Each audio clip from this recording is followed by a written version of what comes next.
life.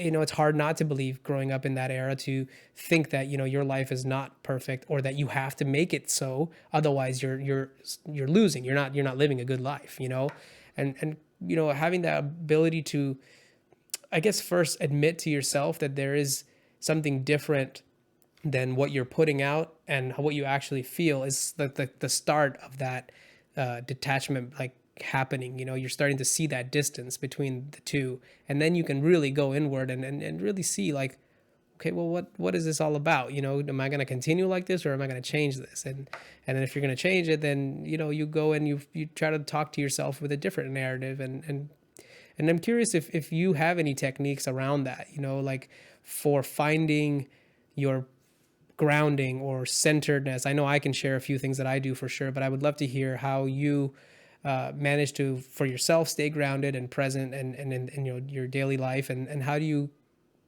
would you mentor someone else, or give any sort of tips for that?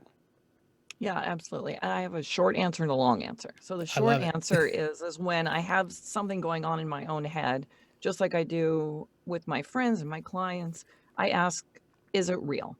And Mm, sometimes just that, is it real? And you just take that beat and think, is there actually data to support this? Or did I just make this up in an absence of true data? And sometimes that's all people need, is for me to say, is that real? Is that yeah. really what you believe? Um, that doesn't always work. Often there's self-reflection. To your point, like, you have to go in and do some deep work. So I actually have this really massive document that I make people go through a writing exercise, and I make them write their life story, the true story, the way that it is now. And then I make them rewrite it the way that they would actually want it to be. And that's where you can really look at, this is chapter 1 and this is chapter 2. And I've gotten some really interesting results. People really break down their own barriers. They don't have to share it with me. So they'll work on, what do they really want their life to look like? And it turns out to be very different. It isn't about the big fancy house and the flashy car and all of the things that they had used to define success. It's more about that personal connection and their growth and how their connection is with their significant other or their children and all of these deeper things. But by going through that exercise, then you can start to say, well, what is keeping me from the life that I truly want to have? And then there's more work that you can do to start to define, what do I need to do to get there? That's But it's something that.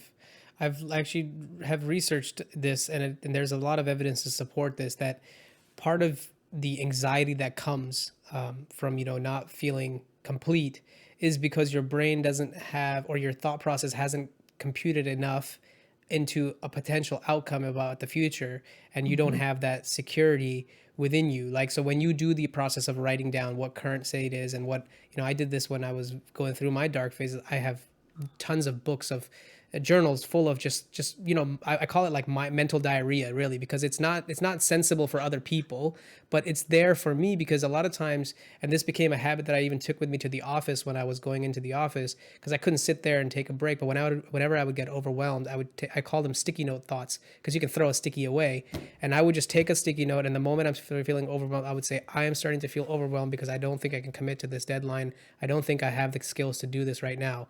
And all of a sudden, midway through the sentence, you'll start to see, but I know that I have these skills, and if I found a way, I could. You almost self correct your own dialogue Mhm. within that, and that in itself is like a step that you're taking towards slowing down, and what I call your thought processing engine, and you're trying to articulate it into either writing or into words, because that distillation of taking an idea or a thought from your head into something that's more tangible, which is a real world, piece of paper, writing it down, that process slows down the entire mechanism enough to give you that space to see that there is something more here than what you've looked previously at. So I just wanted to kind of call that out. And then the other one that I've actually, I forgot the other one that I was going to say, so I'll leave it at that one. But your Um, sticky note did exactly what I just said. You yes, asked yourself, is this true? And as you yes, started to write, you realized that this wasn't true. yeah, yeah. A So lot of I have sticky assumptions. note. Yeah, I have sticky notes like that all over too. But I think even if people will write on a sticky note, is this true? And you look at that and you ask yourself, when you start to spiral, like, Right, people will often say no. right. But It's just that one act, to your point, like, just to slow down a second, because we get fearful and we're like, "Nope, can't do it. Don't wanna Yeah. commit to that. Don't wanna make myself vulnerable. What if I fail?" Like, there's all this stuff that just floods into our brains that if we react on that, we don't get a very good result. Absolutely. And then the other thing I was going to say is to your point about asking the question, is it true? I call that, it's introspection. I learned that technique. That was the most powerful thing that I learned from one of the spiritual teachers that I follow on YouTube. His name is Muji. He was sort of my like guiding light in my darkest period, because he helped me see what my true self was without everything else sticking Mhm. onto it.